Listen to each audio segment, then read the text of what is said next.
చెప్తా వారు ఏమన్నారు తెలుసా లాస్ట్ ఇయర్ అట ఈ 50-50 అనేది గత సంవత్సరం అడిగినరు మొదలు అడగనే లేదు అన్నారు. I will read out. ఎన్ని అవాస్తవాలు మీరు మాట్లాడతారు అంటే మీరు ఏమన్నా మా మీద బురద చల్లుదామని డిసైడ్ అయ్యి వచ్చింది, కానీ అట్లా చల్లించుకోవడానికి మేము మీలాగా ప్రిపేర్ అయ్యి లేము అని బయటకు పోవడానికి రెడీగా లేము. ప్రతిదీ ఆన్సర్ చేస్తాం అధ్యక్ష. ఎస్ ఎస్ ద లెటర్ 7 ఉత్తమన్న మాట్లాడతారా ముఖ్యమంత్రి గారు? కూర్చోవాలనా?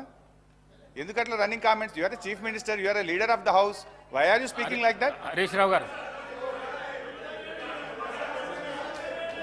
వారు కోరుకున్నారు.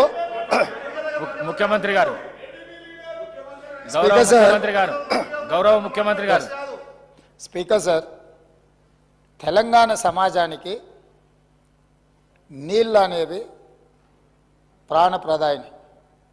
ముఖ్యంగా దక్షిణ తెలంగాణ మహబూబ్ నగర్, రంగారెడ్డి, నల్గొండ, ఖమ్మం జిల్లా వరకు కృష్ణానది జలాల మీదనే ఆధారపడి జీవితాలు కొనసాగిస్తున్నాము. మహబూబ్ నగర్ జిల్లా 10 లక్షల మందికి పైగా వలసలు పోయి తట్ట పని, పార పని, మట్టి పని, బొగ్గుబాయి, ముంబై లాంటి వలసలు పోవడానికి కారణము 2009లో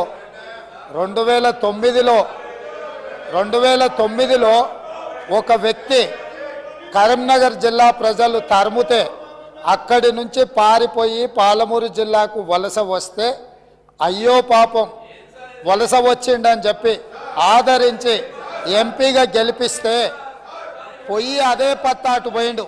ఇవాళ అలాంటి జిల్లాకు సంబంధించి కృష్ణానది జలాల మీద చర్చ జరుగుతున్నప్పుడు ఆ మహానుభావుడు ఇక్కడికి రాకుండా ఫామ్ హౌస్లో దాచుకొని ఈరోజు తెలంగాణ సమాజాన్ని అవమానిస్తున్నాడు.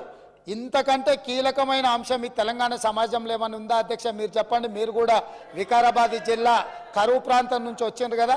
ఇంత కీలకమైన చర్చ జరుగుతున్నప్పుడు తెలంగాణ సమాజానికి వాస్తవాలు చెప్పాల్సిన, వినిపించాల్సిన అవసరం వచ్చినప్పుడు ఈ సభ మొత్తం మా సాగునీటి పారుదల శాఖ మంత్రి గారు ప్రాజెక్టులను కేంద్ర ప్రభుత్వానికి ఒప్పజెప్పేదే లేదు, కృష్ణానది జలాలలో పరివాహక ప్రాంతం ప్రకారం 68% వాటా నీళ్లు తెలంగాణకి ఇవ్వాలని ఒక ప్రత్యేక రెజల్యూషన్ మూవ్ చేసినప్పుడు హుందాగా ప్రధాన ప్రతిపక్ష నాయకుడు వచ్చి ఇక్కడ కూర్చొని ఈ తీర్మానానికి మద్దతు పలికి తెలంగాణ సమాజమంతా తెలంగాణ హక్కుల మీద, తెలంగాణ నీళ్ల మీద ఒకే మాట మీద నిలబడ్డమని ఆంధ్రప్రదేశ్ నుంచి కేంద్ర ప్రభుత్వం వరకు ఒక సందేశాన్ని పంపాల్సిన సందర్భంలో సభకు రాకుండా ఫామ్ హౌస్లో దాచుకొని ప్రజలని తప్పుదోవ పట్టించడానికి వారిని పంపించి వారు పచ్చి అబద్ధాలు మాట్లాడుతున్నారు.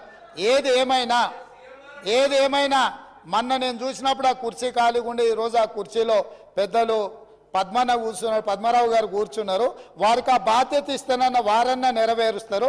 దయచేసి ప్రతిపక్ష నాయకుడిగా పద్మారావు గారు నిజమైన తెలంగాణ ఉద్యమకారుడు, తెలంగాణ కోసం కొట్లాడేటోడు. వారిలాంటి వాళ్ళని పెడితే తెలంగాణ సమాజానికి మేలవుతుంది.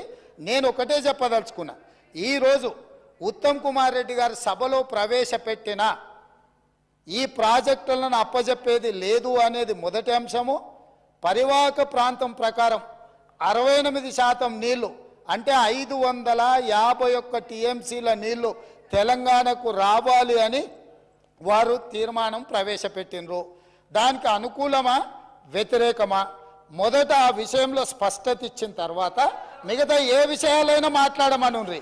అంతే తప్ప ఇవాళ వాళ్ళ మాటల వల్ల, వాళ్ళ చర్యల వల్ల శత్రువులకు బలం చేకూరుతుంది. శత్రువులకు దొంగలకు సద్దిమూటం మోసే విధానం మంచిది కాదు. ఇప్పటికైనా దొంగ బుద్ధి మార్చుకొని తెలంగాణ బుద్ధి తెచ్చుకోవాలిగా అని చెప్పి నేను వారికి విజ్ఞప్తి చేస్తున్నా.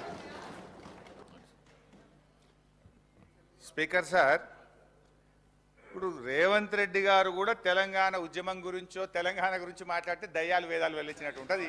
ఈయన మాట్లాడేది అధ్యక్ష. ఇప్పుడు ఈయన గారు కేసీఆర్ గారిని కరీంనగర్ నుంచి తరిమితే మహబూబ్నగర్ వచ్చిందన్నారు. ఆయన జీవితంలో ఓటమెరగని నాయకుడు. సిద్దిపేటలో అయినా, కరీంనగర్ అయినా, మహబూబ్ నగర్ అయినా